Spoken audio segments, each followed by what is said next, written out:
ஆயத்தத்தை குறித்து நம்ம பார்க்கலாம். டீச்சர்ஸுடைய ஆயத்தத்தை குறித்து பார்க்கலாம்.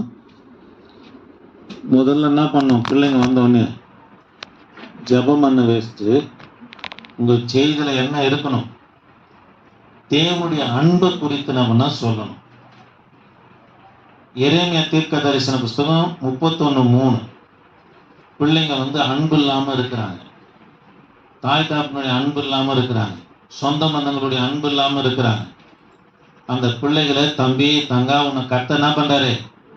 நேசிக்கிறார் என்று சொல்லி தேவனுடைய அன்பை குறித்து சொல்லணும். எத்தனையோ பிள்ளைங்க அன்பு இல்லாமல் இருக்கிறாங்க.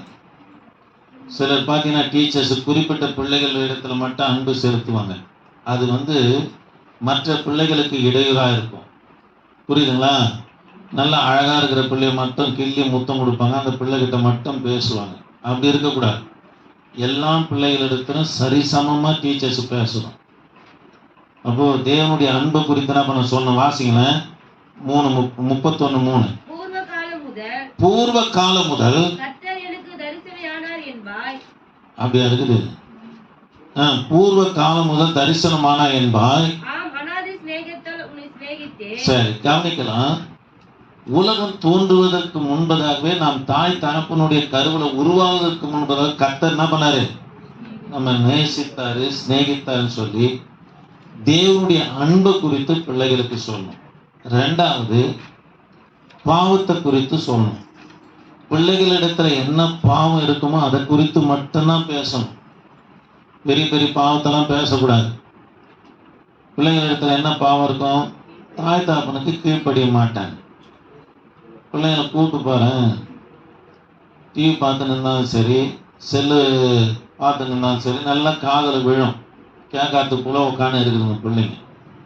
அதனால பிள்ளைங்க என்ன பண்ண, தாய் தாப்பனுக்கு கீழ்ப்படியணும், பொய் சொல்லக்கூடாது, சண்டை போடக்கூடாது.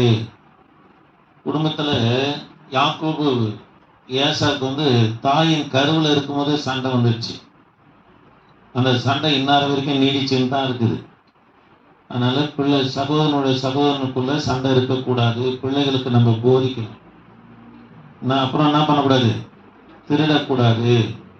தன்னிடத்துல இல்லாததை கண்டா எடுத்துக்கொள்ளணும்னு சொல்லி பிள்ளைகளுக்கு ஆசை வரும். பொண்ணை குறித்து கூட சொல்கிறேன்னு, சின்ன பிள்ளையா இருக்கும்போது ஸ்பூனு பச்சை கலர் கூடி போட்டு ஸ்பூனு அது பேக்கில் அனுத்து. இப்போவும் கேட்டு பாருங்க, பிள்ளைங்க ஜாமெண்ட்ரி பாக்ஸை பார்ப்பேன். நான் வாங்கி கொடுக்காத பேனா இருந்தேன்னா இது எப்படி வந்துன்னு கேட்பேன்.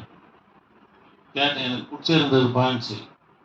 போயிட்டு சூப்பர் மார்க்கெட்டில், சென்னையில் மதுராயில் இருக்கிற சூப்பர் மார்க்கெட்டில் கூப்பிட்டு போயிட்டு உனக்கு எத்தனை ஸ்பூன் வேணுமோ எடுத்துக்கமான்னு சொல்லிட்டு எடுத்துமாட்டி ஸ்கூலில் போயிட்டு என் பெண்ணு தவறி எடுத்துன்னு வந்துடுச்சுன்னு சொல்லி கொடுக்க வச்சுன்னா கேளுங்க.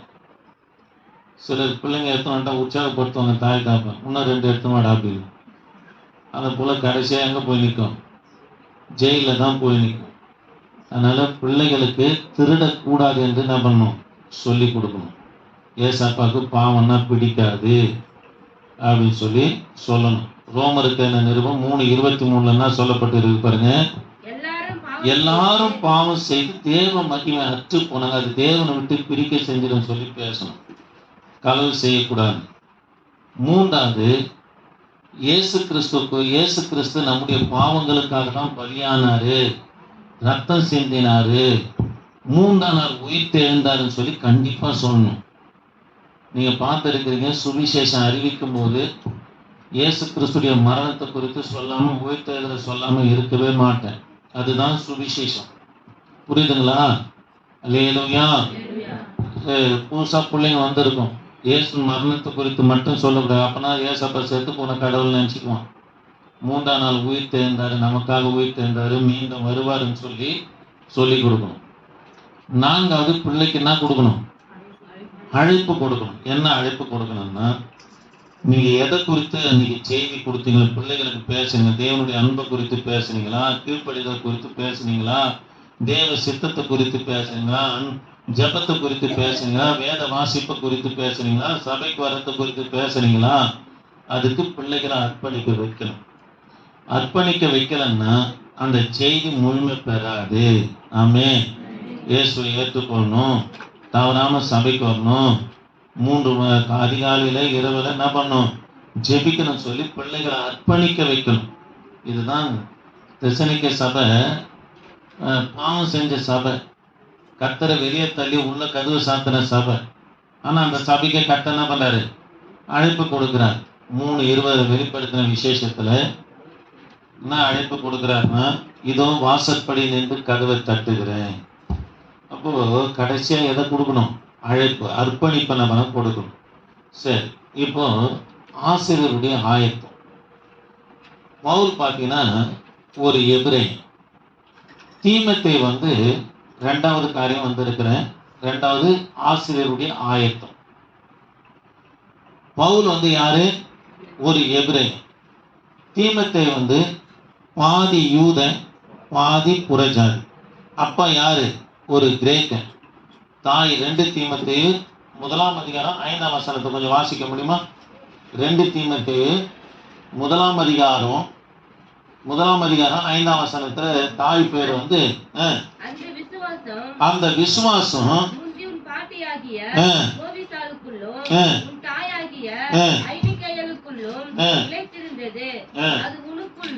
தாய் பேர் என்ன பேரு, ஐனிக்கியான்னு சொல்லி பார்க்கிறோம். அவங்க யாருன்னா யூத ஸ்திரீ. எதுக்காக இது சொல்ல வரணும் உங்களுக்கு புரியும். 3வது எப்பப்ரான்னு இருக்கிறாரு, எப்பப்ரா தீத்துனுக்கிறாரு, தீத்துனுக்கிறாங்க. 3 பேரும் அப்போஸ்தலனாகிய பவுலுடைய உடன் ஊழியக்காரர். திரும்ப சொல்றேன், தீத்து, எப்பப்ரா தீத்துன்னு 3 பேர் இருக்கிறாங்க.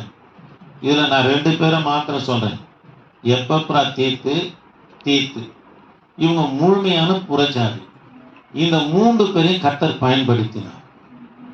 ஆண்டவருக்கு இன்னாரு வேணும்னு இல்லை, யாராக இருந்தாலும் கர்த்தர் பயன்படுத்துவார். புரியுதுங்களா சொல்றது? யூதனையும் பயன்படுத்தினாரு, பாதி யூதம் பாதி புறஜாதியும் பயன்படுத்தினாரு.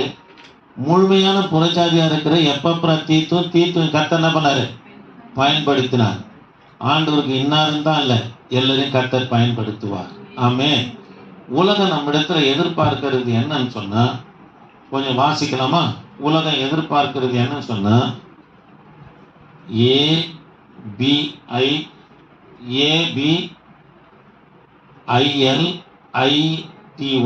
வாசிங்க. எபிலிட்டியா? சரி, எபிலிட்டி அப்படின்னா செயலுக்கு. கவனிக்க, எபிலிட்டி அப்படின்னா உங்களுக்கு புரியுற மாதிரி சொல்றேன். ஒரு செயலை உலகம் நம்ம இடத்துல கொடுக்குதுன்னா, ஒரு செயலை கொடுக்குதுன்னா, இப்ப போலீஸ்காரன்னு எடுத்துங்களேன், போலீஸ் ட்ரைனிங்னு வச்சுங்களேன், 3 திறனை எதிர்பார்க்கும். 3 தீன்னு போட்டு, 3 தீ. ஒரு தீ திறன், இன்னொரு தீ திறமை, இன்னொரு தீ திராணி.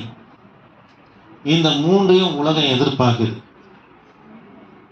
ஒரு செயலை செய்வதற்கு முன்பதாக உலகம் நம்முடைய உடல்லையும் சரி, நம்முடைய உள்ளத்து மனசிலையும் சரி, ஒன்று எதை பார்க்கறது, திறன், திறமை, திராணி. திராணின்னு சொன்னா இவன் சமாளிப்பானா, ஆற்றல் இருக்குதா அப்படின்னு சொல்லி என்ன பண்ணா பார்க்கிறாங்க. 3 தீய உலகம் பார்க்குதா? அல்லேலூயா. இப்போ ஒவ்வொரு முறையும் டூர் போகிறாங்கன்னா, கிரிக்கெட் விளையாட்டுக்கு போகிறாங்கன்னா, ஒவ்வொரு முறையும் அவங்களுக்கு ஃபுல்லாக சரீர பாடி செக்கப் பண்ணுவாங்க. அதுமாரி செக்கப் பண்ணும்போது தான் யுவராஜ் சிங்க்கு நுரையீரலில் கேன்சர் இருந்தது கண்டுபிடிக்க முடிஞ்சது. ஒவ்வொரு முறையும் 3 தீ இருக்குதான்னு உலகத்துக்குள்ள பார்ப்பாங்க. என்ன தீ? திறன், தீமை, திராணி இருக்குதான்னு உலகத்துல பார்ப்பாங்க. ஆனா கர்த்தர் நம்ம இடத்துல எதிர்பார்க்கிறது என்னன்னா, எழுதி போறேன், நீங்க தான் வாசிக்க போறீங்க.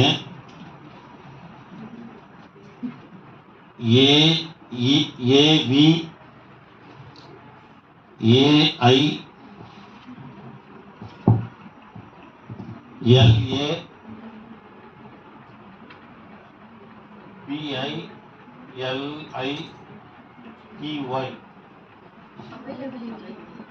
வாசிங்க.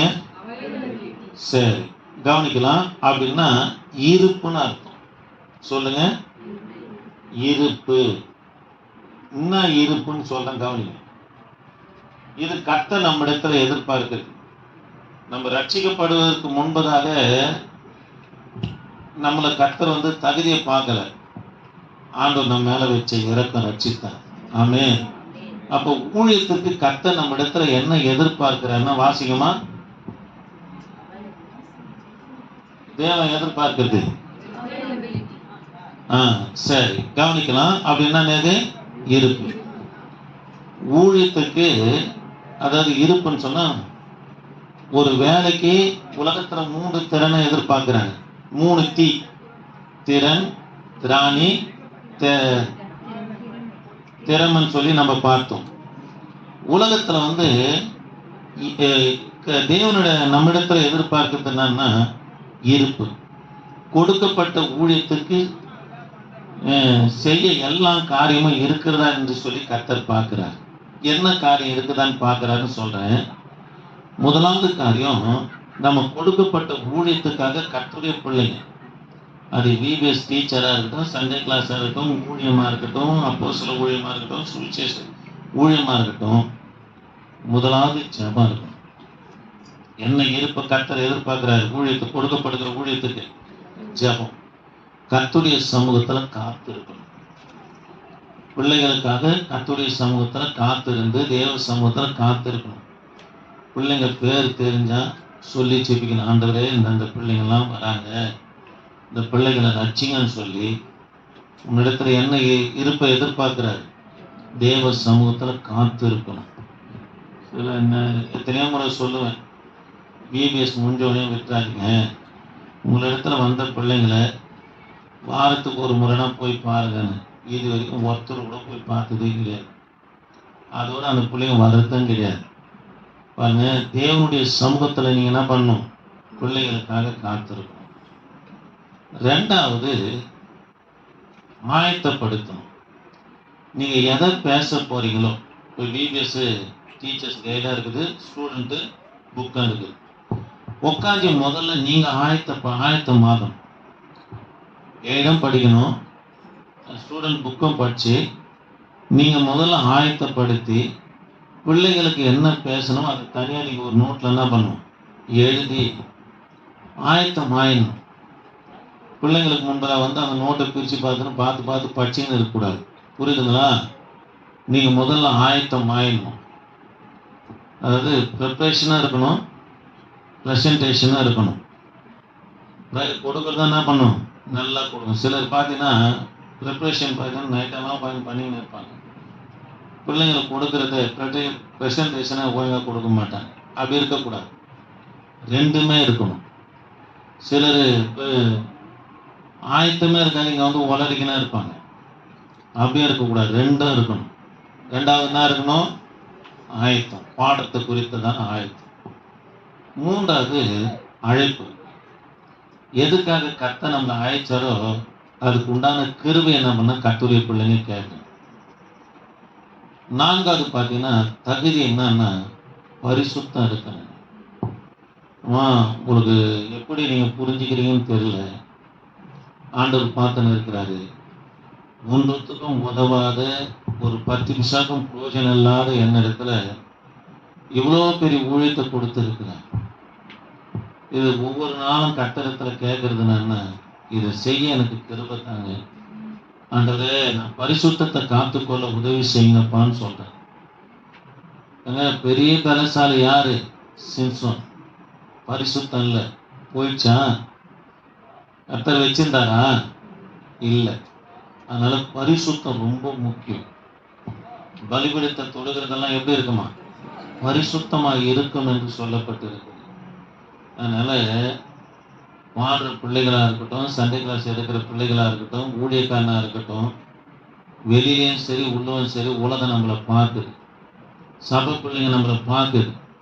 எந்த அளவுக்கு நம்ம சாட்சியாக இருக்கிறோம் என்பதை பார்க்குதா இல்லையா?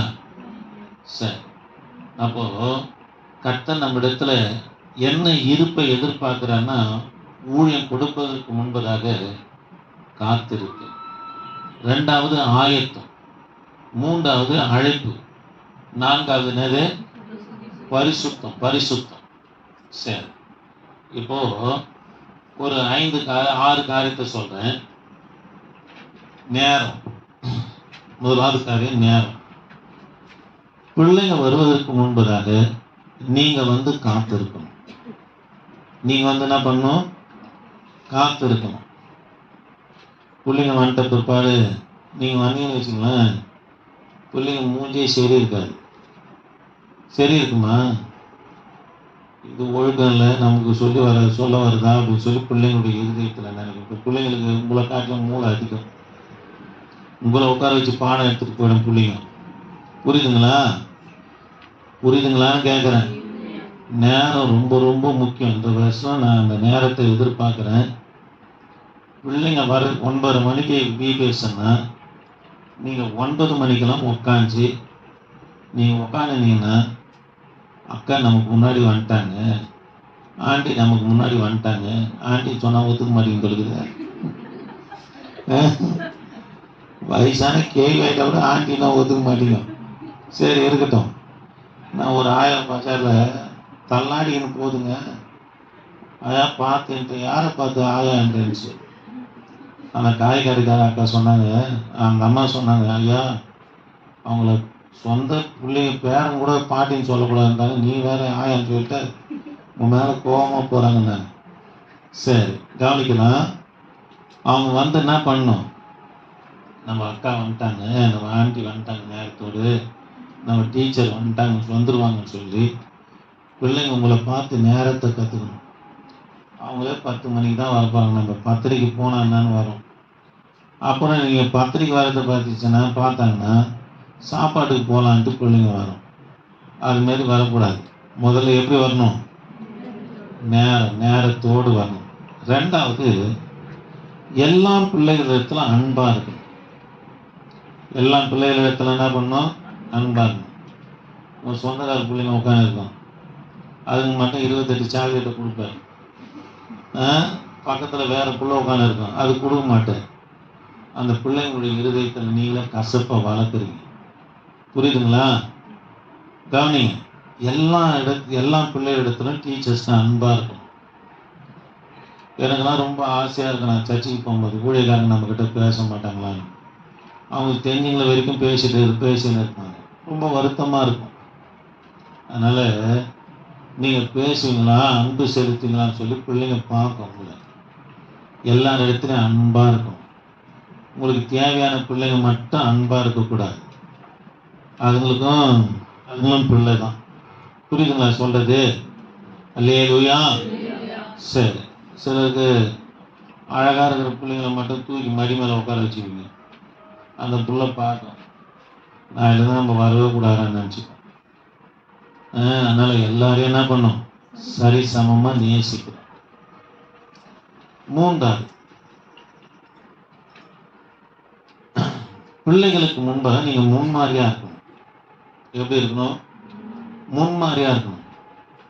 உங்கள் முடி, உங்கள் வஸ்திரம், உங்கள் அலங்கரிப்பு ரொம்ப முக்கியம். நான் சென்னையில் தாங்கலில் போயிட்டு ஒரு 3 வருஷம் சண்டே கிளாஸ் எடுத்துன்னு அந்த பசங்க நான் எப்படி துணி போட்டு வரணும் அதே மாதிரி போட்டுன்னு வருவேன்.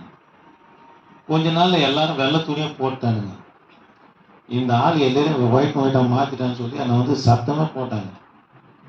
ஏன் பசங்க வெள்ளை துணி எடுத்து தர சொல்லி என்கிட்ட சண்டை போகிறானுங்க. நான் இப்போ தான் ஆஃப் கை ஷர்ட் போடுறேன். அப்போல்லாம் பார்த்தீங்கன்னா ஃபுல் கை ஷர்ட் போட்டு இந்த முக்கால் கை மடிச்சு விடுறது எனக்கு ரொம்ப பிடிக்கும். பார்த்தா 2 பசங்க அதே மாதிரி வரானுங்க, ஒயிட் போட்டுங்க. நம்மளை பிள்ளைங்க பார்க்குது. நம்ம பிள்ளைங்க என்ன பண்ணுது? பார்க்குது. அக்கா எப்படி துணி போடுறாங்க, எப்படி முடிவை வச்சுக்கிறாங்க, எல்லாத்தையும் என்ன பண்ணுது? பிள்ளைங்க பார்க்குது. அதனால் உங்கள் அலங்கரிப்பு ரொம்ப ரொம்ப முக்கியம். என்னது? உங்கள் அலங்கரிப்புனது ரொம்ப ரொம்ப முக்கியம். பிள்ளைங்களுக்கு இடையூறு உண்டாக்குற மாதிரி நம்ம அலங்கரிக்கவே கூடாது. சொல்றது புரியுதுங்களான்னு கேட்குறேன். பண்ணுவீங்களா அது மாதிரி? சரி. அதனால் நீங்கள் என்ன துணி உடுத்துறீங்களோ அதை பார்த்து அதே மாதிரி பிள்ளைங்களும் வரும். ஆமாங்க, நீ அது மாதிரி நடந்து பாருங்க, அதே போல உங்க பிள்ளைங்களும் இருக்கும். உங்ககிட்ட இருக்கிற பிள்ளைங்க உங்களை மாதிரியே ட்ரெஸ் பண்ணும், உங்களை மாதிரியே பேசும், உங்களை மாதிரியே முடி தலைவாரிக்குன்னு வரும். உங்களை பிள்ளைங்கள் பார்த்துன்னு இருக்கு. ஆமே. சரி. 4வது, பிள்ளைகளுக்கு நீங்க இடையூறா எந்த காரணத்துக்கும் இருக்கவே கூடாது. விபிஎஸ் நடந்துகிட்டே இருக்கும்போது போன் எடுத்து வெளியே ஓடக்கூடாது. நீ ஒன்றும் பெரிய விஐபி இல்லை, இயேசுவை காட்டிலும். அதனால அந்த நேரத்தில் ஃபோனை ஆஃப் பண்ணிடுங்க, இல்லைன்னா சைலண்ட்டை போட்டு பேக்கில் வச்சிருங்க. நீங்கள் எடுத்துன்னு போனீங்கன்னா அவன் எடுத்துன்னு கேம் விளையாண்டு இருப்பான். பிள்ளைங்களுக்கு நீங்களே என்ன ஆயிடுறீங்க, இடையூறு ஆயிடுறீங்க. வாங்க கவனிங்க, எங்களுக்கு சொல்லி கொடுத்ததை சொல்கிறேன். எங்கள் பாஸ் இன் பண்ணவங்கள மேலே ஏற்றவே மாட்டார். ஆண்டவர் பார்த்துக்கிறாரு. என் ஷர்ட்லாம் பார்த்தீங்கன்னா புல்பிட்டில் வாங்கினா நல்லா இறக்கமான ஷர்ட் தான் போடுவேன். ஏன்னா மற்றவங்களுக்கு நம்ம என்ன பண்ணக்கூடாது, இடையூறாக இருக்கக்கூடாது. பிள்ளைங்களுக்கு முன்பதாக நீங்கள் உட்காந்து ஏந்துக்கும் போதெல்லாம் ஜாக்கிரதையாக இருந்தீங்கன்னா ஜாக்கிரதையாக உட்காரணும். இதெல்லாம் உங்களுக்கு சொல்லாமல் தெரியாது, புரியுதுங்களா? அதனால் பிள்ளைங்களுக்கு எந்த விதத்திலும் நீங்கள் என்னவா இருக்கக்கூடாது, இடையூறாக இருக்கக்கூடாது. யாத்திராகமம் 15ஆம் அதிகாரத்தில் 95 வயசு மீரியா நடனம் ஆனாங்க. அவங்கள குறித்து சரித்திரமும் மூலமொழியில் என்ன சொல்லப்படுதுன்னா, அவங்க வஸ்திரம் கலையாமல் இருந்தாங்க. இப்போ டான்ஸ் ஆடுறாங்க, பாட்டு பாடுறாங்க. யூடியூப்பில் பார்த்தாலும் சரி, கிறிஸ்தவ சேனலில் பார்த்தாலும் சரி, பையன்லாம் முடி வச்சுருக்கிறாங்க, பொண்ணெல்லாம் கிராப் வச்சுன்னு பேண்ட் சட்டை போட்டுன்னு பாடுது. ஏன்னா மிருகம் உட்காந்து வாசிக்கிற மாதிரி வாசித்து இருக்கிறாங்க. அது மாதிரி இருக்கக்கூடாதுங்க. நம்ம இடையராகவே என்ன பண்ணக்கூடாது, இருக்கக்கூடாது. 4வது, 5வது, பிள்ளைங்க கவனம் உங்களிடத்துல இருக்கும். பிள்ளைங்க அங்கே இங்கே திரும்பி பார்க்கவே கூடாது, உங்கள் மேலேயே கவனமாக இருக்கும். அதுக்கு என்ன பண்ணணும்னா சாக்லேட் கொடுக்கணும். பிள்ளைங்கிட்ட இருக்கிறத வாங்கி சாப்பிட போறீங்க, அது ஸ்நாக்ஸ் எடுத்துன்னு. ஆமாங்க, எங்கள் பசங்க சென்னையில் படித்தாங்க. ஸ்நாக்ஸ் டப்பா போட்டோம்னா ஸ்கூலு நர்சரி, அந்த ஸ்கூல் பேர் எனக்கு தெரியல, சொல்லக்கூடாது. பிள்ளைங்கிட்ட இதெல்லாம் வாங்கி சாப்பிட்டுருக்காங்க டீச்சர். கவனிங்க, பிள்ளைங்களுடைய கவனத்தை நீங்கள் ஈர்க்கணும்னா, பிள்ளைங்களுக்கு வசனம் சொன்னீங்கன்னா கவனிச்சேன்னா உங்களுக்கு என்ன தரேன், சாக்லேட் தரேன், கிஃப்ட்டு தரேன், வசனம் தரேன் அப்படின்னு சொல்லி பிள்ளைகளுடைய கவனம் அந்த 2 மணி நேரமும் உங்கள் மேலேயே இருக்கணும். பிள்ளைங்க கவனம் நாங்கள் கவனிங்க. பிள்ளைங்களுடைய கவனிக்கிற திறனை 7 நிமிஷமோ 8 நிமிஷமோ நம்ம சொல்கிறாங்க, தெரியல. அந்த 2 மணி நேரமும் கவனம் உள்ள பிள்ளைகளுக்கு கவனம் இருக்கணும்னா, உங்கள் மேலேயே கவனம் இருக்கணும்னா, நீங்கள் பிள்ளைகளுக்கு என்ன பண்ணணும், நீங்கள் எத்தனை எனக்கு பைசா எடுத்து கொஞ்ச நேரம் உட்காரமாட்டா அவங்க இருக்க சோறு தூண்டு இருக்கக்கூடாது. என்ன பண்ணணும்னா, பிள்ளைங்க ப்ரைஸ் தருவாங்க, அக்கா ஆண்டி ப்ரைஸ் தருவாங்க, கேள்வி கேட்பாங்க, சாக்லேட் தருவாங்கன்னு சொல்லி உங்கள் மேலேயே கவனத்தை என்ன பண்ணும், செலுத்தணும். அது மாதிரி பிள்ளைகள் என்ன பண்ணும், வச்சுக்கணும். 6வது, ஒரு பாடத்தை கற்றுக் கொடுக்கும் போது அடிக்கடிக்கு திரும்பவும் அதையே சொல்லணும். கீழ்ப்படிகளை குறித்து சொல்றீங்களா, ஒரு 3 காரியம் பேசுனீங்கன்னா 2வது பாயிண்ட் வரும்போது திரும்ப 3வது ஃபர்ஸ்ட் பாயிண்ட் என்ன பண்ணும், ரிப்பீட் பண்ணும், சொல்லிக்கினே இருக்கணும். அப்போதான் பிள்ளைகளுடைய இருதயத்தில் என்ன பண்ணும், பதியும். ஒரு பாடத்தை கற்றுக்கொள்ளும் போது அடிக்கடிக்கு அந்த குறிப்பை திரும்ப சொல்லணும், பிள்ளைகளை சொல்ல வைக்கணும். நம்ம கடமை முடிஞ்சிச்சுன்னு சொல்லி ஏதோ ஒரு கதையை சொல்லிட்டு பிள்ளைங்களுக்கும் புரியாமல் நீயும் புரியாமல் சில டீச்சரை பார்க்குறேன், இஞ்சி தோண போகிற மாரி. அதுங்களுக்கும் புரிஞ்சிருக்காது, இவங்களுக்கும் புரிஞ்சிருக்காது. எதை நீ ஓடிச்சா போயப்பன்னு சொல்லி உட்காந்துட்டு போயிடுவாங்க. அப்படி இருக்கவே கூடாது. பிள்ளைகளுக்கு திரும்ப என்ன பண்ணும், சொல்லிக்கினே இருக்கணும். அல்லேலூயா. சரி. 7வது குறிப்பு, நாளைக்கு என்ன விபிஎஸ்ல நடக்க போகுது, என்ன சொல்லித்தர போறோம்னு சொல்லி முன்கூட்டியே அவங்களை ஆயத்தப்படுத்தி அனுப்பணும். அப்பதான் பிள்ளைங்க வரும்போது ஒரு ஆயத்தத்தோடு வரும். அந்நிய பாடத்தையே இடையிற முக்கி திணறி சொல்லி கொடுக்கக்கூடாது. அதையும் சொல்லி தரணும். ரெண்டாவது, நாளைக்கு என்ன நடக்க போகுது, நாளைக்கு சபையில் என்ன நடக்க போகுது, விபிஎஸ்ல என்ன பாடம் இருக்க போகுது, அதுக்கு உண்டான காரியம் என்ன அப்படின்னு சொல்லி பிள்ளைகளுக்கு நீங்கள் சொல்லி அனுப்பும் போது தான் பிள்ளைங்க நாளைக்கு உங்களுக்கு கேம் இருக்குது, இந்த கேம் இருக்குது, அந்த கேம் இருக்குது, நாளைக்கு விபிஎஸ்ல இந்த பாடம் இருக்குது அப்படின்னு சொல்லி பிள்ளைகளை ஆயத்தப்படுத்தி அனுப்பணும். நாளைக்கு வர்றதுக்கு உண்டான ஆயத்தத்தோடு அனுப்பணும். நீங்கள் சொல்லித்தர குறிப்புன்னு சொன்ன இல்லையா, வசனத்தை அடிக்கடி கேட்டுக்கினே இருக்கணும் பிள்ளைங்க. ஒரு முறை சொல்லி தந்துட்டு லைனில் இருந்த பிள்ளைங்களை வசனம் ஒப்பிக்க வச்சா, ஒரு பையன், என் பையன் தான், இளையமைய சபையில் சொல்லும் போது உளம்பல் இருந்ததுக்கு நுகும்பல் நின்றான். நுகும்பல் 3:21 அவருன்னா நுகும்பலான்றாரு. அதனால பிள்ளைங்களுக்கு என்ன பண்ணணும்னா வசனத்தை அடிக்கடிக்கு சொல்லிக்கினே இருக்கணும். சரி, ஆயத்தமா வருவீங்களா? அல்லேலூயா. சரி, ஜெபம் இருக்கட்டும். ஏன்னா உங்களை நம்பி ஆண்டவர் பேதுரை பார்த்து முதல்ல சொன்ன காரியம் என்னன்னா, ஆட்டுக்குட்டியே மேய்ப்பார்.